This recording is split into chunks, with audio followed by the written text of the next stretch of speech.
I personally went through the loan mod.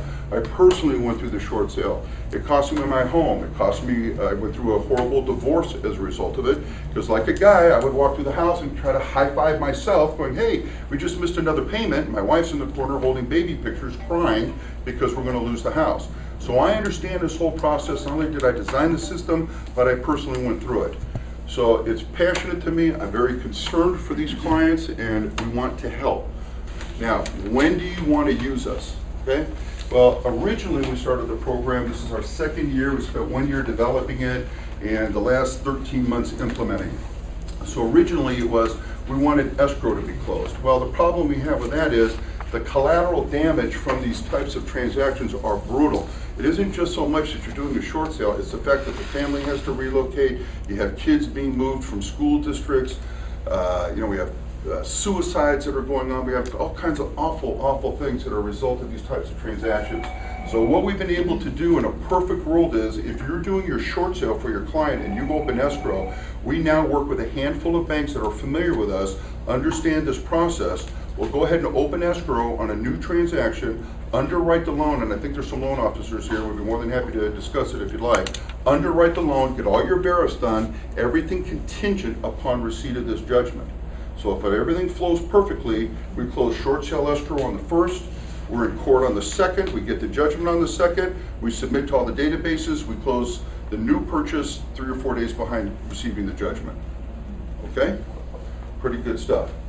Okay, I want to talk about SB 458 for a moment. Are you guys clear? I saw something up on the board about it, about SB 458, wiping out the deficiencies on the seconds. Okay.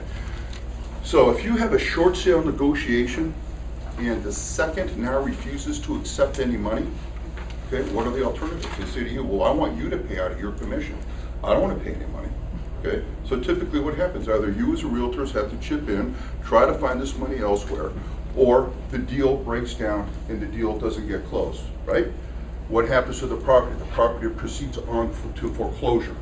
Short sale transaction's dead, now we're looking at a foreclosure. This system works whether it's a loan mod, whether it's a short sale, or whether it's a foreclosure. So even if your short sale transaction breaks down and it goes to foreclosure, you can still bring your client into Georggin, we can still implement this activity, we can still remove it, and you can still sell them a new property, okay? Additionally, I want to make myself available to you in this way. This is a very difficult time for this community with all these short sales, foreclosures. If you ask 10 different people what a short sale or what a foreclosure is, you're going to get 10 different answers, okay? My firm has 14 people in it, 3 senior attorneys. We calculated last year 36,000 hours into nothing but this. This year we spend about 4,000 hours a month collectively in nothing but these services. We pride ourselves on our knowledge, and my point is this: I don't charge for my consultations.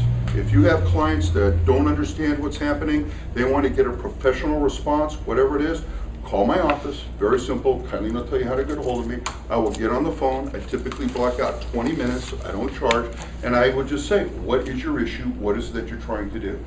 Okay, so I make myself available as a resource because you guys have to have somebody to turn to. Where are you going to go? I like to talk about competition for a second because this is something that's kind of near and dear to me. This is such a bad market, all kinds of competitors are going to pop up and guys are going to tell you about credit repair and that they're the best and that there's this and they're that, whatever it is.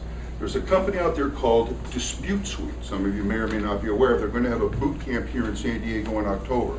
And they are, as we speak, training thousands of individuals to come into our communities and be credit repair experts. Now, when I was first introduced to this company a year ago and I was offered a position with them, the first question I asked was, what do you do about foreclosures and short sales? They said, oh, we've got a great system. Well, terrific. What is it? Because we were designing this at the time.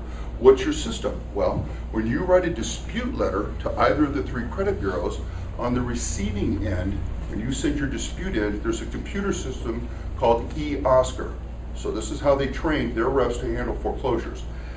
You take your dispute form that we know is going to go to the credit bureaus, you put a staple in it because eOscar can't read the document with a staple in it.